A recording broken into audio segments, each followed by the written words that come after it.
fi'n berson agresif, pan ych chi'n o'r cyfle i fi defnyddio sledgehammer, falle bydd yr aggression na'n dod allan. Mae fe'n rhoi cyfle i fi dangos passion am bethau. Fi'n credu bod pobl yn definitely yn meddwl bod fi'n eitha soft efo wneud y gwallt a colir a stwff fel yna. Ond falle bydd pobl yn gweld ochr arall Sara Manchipp heddiw. Yr eitem gyntaf fi'n mynd i chwalu heddiw yw'r cyfrifiannell, achos fi'n casau mathemateg. Fi'n casau unrhyw beth i'w wneud fe ar holl rifau yma. Pan o'n i'n ferch fach, o'n i'n arfer crio pan oedd rhaid i fi wneud mathemateg yn ysgol. O'n i mor rybys at y fe. Unrhyw beth fi'n lico amdano mathemateg yw'r ffaith bod os ti'n teipio mewn fel cwbl o rifau, mae fe'n dod lan fel boobs ar y cyfrifiannell. Mae hwnna'n good, ond popeth arall na. Pryd ych chi wedi mynd mewn i Tesco's a gweld lot o datws yn gweud fel algebra, equations. Pryd yn eich bywyd ych chi'n mynd i defnyddio algebra? Byth. So, beth yw'r pwynt? Yr eitemau nesaf fi'n mynd i chwalu yw dynion metrosexual, achos fi yn casau dynion sydd yn gwario fwy o amser yn y drych nag i fi yn. Fi'n casau dynion sydd yn gwisgo fake tan. Maen nhw'n edrych fel wmpa-lwmpas. Sa'n defnyddio fake tan, felly pam os rhaid i bechgyn, chma? A fi'n casau bechgyn sydd yn edrych yn y drych ac yn placo eyebrows nhw. Beth yw'r pwynt? Siafoi chest, a wedyn, chma, gwisgo'r low V-neck tops na, a mae baby oil ar y chest. Pam os rhaid wneud ni? A fi'n lico dyn i fod yn dyn, fel caveman, chma? Eitha blewog, edrych ar ôl ei hun, dim ots. Mae fe ddim moyn, cael ymladd dy fi yn y bore am ei drych. Mae'r drych i fi, a mae, cars a stwff i fi, so. Yr eitem olaf fi'n mynd i chwalu yw plismen iaith. Maen nhw'n wneud fi mor grac, effernol o grac i fwn.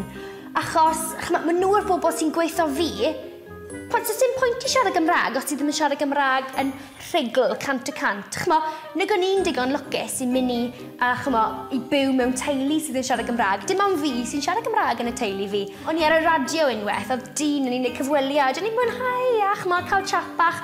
Oedd dyn wedi sgwennu mewn fe fel, mae di ffili siarad Gymraeg yn gywir. Gyd y ben neu di, achos ti'n byw lan y gogledd, ti'n byw yn llefydd lle mae pobl yn siarad Gymraeg bob dydd. Does neb yn cael y hawl i roi fi lawr am defnyddio'n iaith i, y ffordd i fi moyn defnyddio fe. Does dim ots. Fi'n prowd o'n hunan a does dim ots dy fi be mae neb yn meddwl. Twll yn y crotch go. Ti di gweld maint eyelashes fi? Fi'n gobeithio bod nhw'n ffito mewn hyn.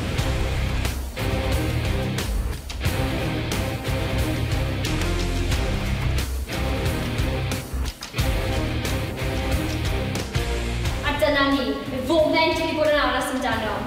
Popeth sydd wedi pisio fi bant, fi'n cael y cyfle i smasho fe lan. I pawb sydd ddim yn gwybod pau. Mae hwn i chi. 3, 2, 1!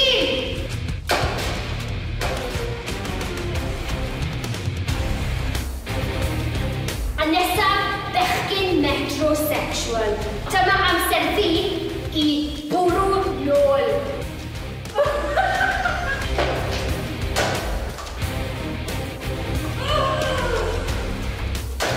Ar eitem olaf, plismen iaith.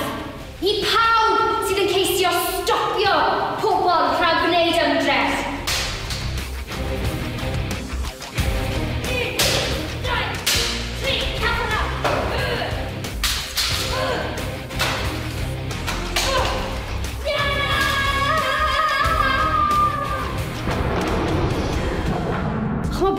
Fi'n teimlo mor liberated ar ôl wneud hwnna. Fi'n teimlo mor liberated, fi moyn wneud cwbl o squats. Liberated squats, liberated squats. O'n i'n hoffi chwalu'r plismen iaith, achos oedd hwnna'n ffantastig.